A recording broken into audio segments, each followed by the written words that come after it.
I wanted to buy the ZV-E1 ever since the day Sony first announced it. The promise of an FX3 sensor in a body that was literally half the price was too good to be true. So 3 months ago, I finally got one and I've been shooting on it every week ever since then. But about a month into using it, I discovered its one big flaw. So in today's video, I'm going to share what I think are the absolute best things about the Sony ZV-E1, but I'm also going to share the things that I discovered that I think helped me to understand why it's half the price of the FX3. So let's talk about the best things first. To me, the most obvious thing is the image quality. The fact that it does have that same sensor as the FX3 and the A7S III really doesn't disappoint. I've been shooting pretty much all of my content for the last 3 months on this camera and I think it looks awesome, especially since I paired it with a G Master lens. I think it just looks so crisp, but it shoots in full frame 4K up to 100 frames per second, which is just amazing. I really love the fact that it can shoot 10-bit S-Log3, which just gives me heaps more space for color grading. I'm going on a whole new journey of learning how to color grade S-Log3 properly. And then of course the dual native ISO means it's amazing in low light, which you'd already know if you've ever used a Sony A7S III. The image quality you get out of this camera just, in my opinion, can't be beat for the price. It just looks so good, especially considering the fact that it's literally the same image as an FX3. Next up, I really love the stabilization that is inbuilt in this camera. And that was one of the big talking points when it was first released, was just how good that stabilization was. A lot of the examples I saw were of people walking around with it and essentially getting gimbal-like shots. For me, I mainly use a stabilization when I'm getting B-roll shots, particularly of things like products that I'm reviewing. And for me, that just really means I don't have to get my gimbal out as much, which is really nice because it does take time to get the gimbal out and balance it and everything. So sometimes if I just need a quick shot, but I want it to look steady, chuck on the stabilization and it will come out looking pretty much as good as a gimbal shot, especially once I've applied a bit of extra stabilization in post. There's 3 different stabilization modes. There's the standard, which is what I have on most of the time when I'm just doing general shooting. Then it's got active stabilization, which crops in a little bit. And then the most powerful is the dynamic active mode. And this crops in even further, but to me, it's totally worth it when I just really want a super steady shot. I find it works probably the best when you're moving backwards and forwards. If you're rotating around a subject, it can still struggle to stabilize as well as an actual gimbal. But because it just often saves me time in terms of not having to get my gimbal out, that's just a huge win for me. Next, the autofocus is amazing. It's so good being able to shoot a video like this and then never have to worry about me going out of focus, whether I'm moving backwards or forwards. I know that I'm always going to be in focus. Another thing about this camera that I really like is the tally light, and I can see it's lit up right now. So I know for sure that I'm shooting, because in the past it has happened before where I've sat down, recorded an entire A-roll video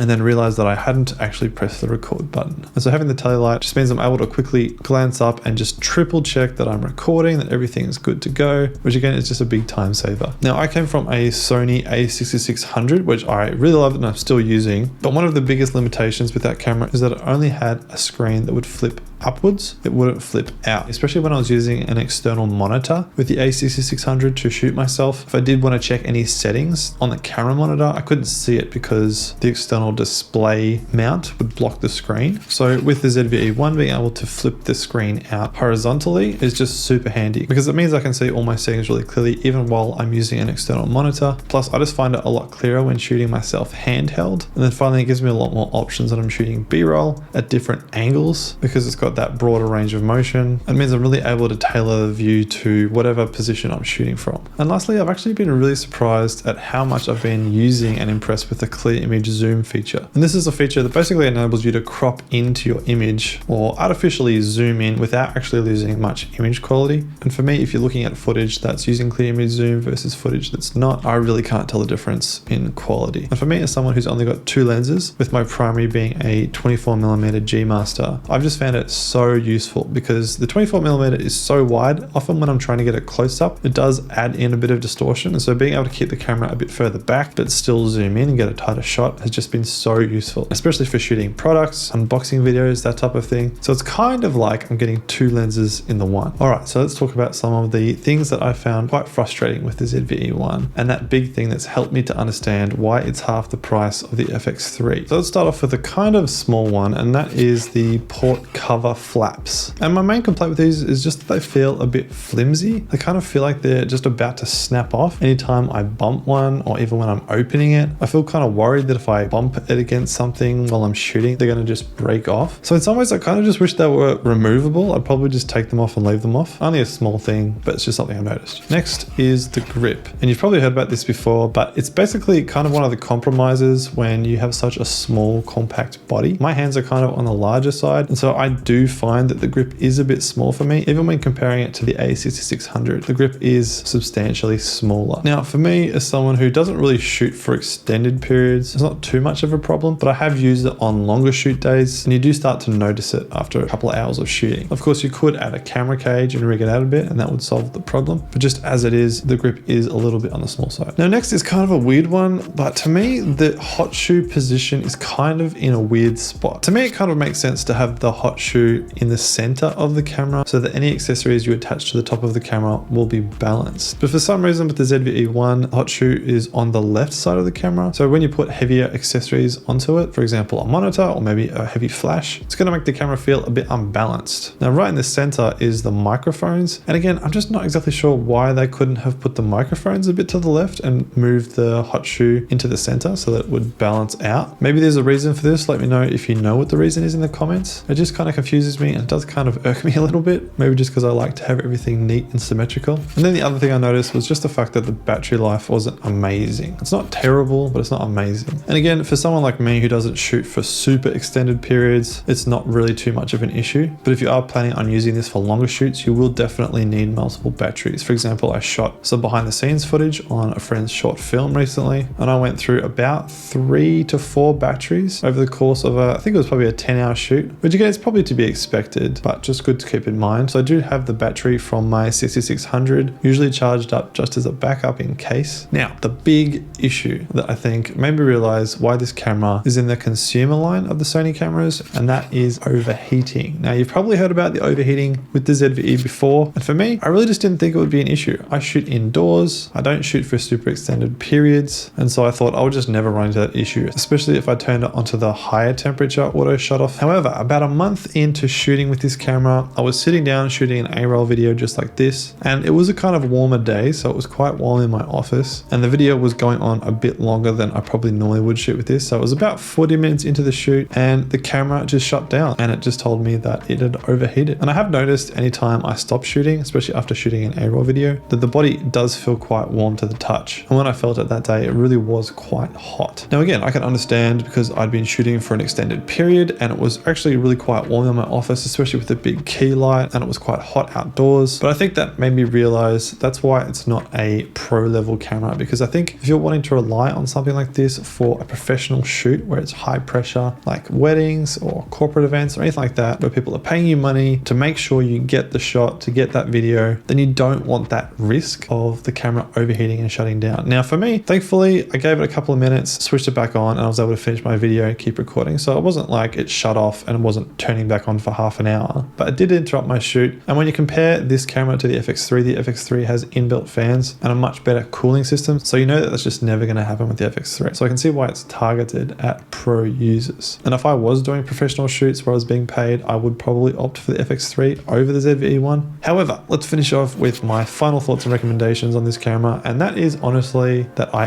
absolutely love this camera and I highly, highly recommend it. If you're a content creator like me, whether it's for YouTube or any other social media platform, I think this camera is pretty much the best value that you can get for video in particular. Like I said, the image quality is absolutely amazing. It's got so many great features, many of which I didn't even talk about in this video. And I'm fully expecting this camera to last me years to come. If you are a professional looking for a camera that can do professional work and it's going to be super rock solid and reliable, then maybe this isn't the camera for you. But for everyone else, why would you not want to buy a camera that's half the price of an FX3 that looks just as good as an FX3? So if you're thinking about picking one up, take this as the sign to actually go and buy one. I absolutely love it. And if you're interested in more content about external monitors on top of cameras like this, then make sure you check out this video here where I talk about the best and the worst things about external video monitors.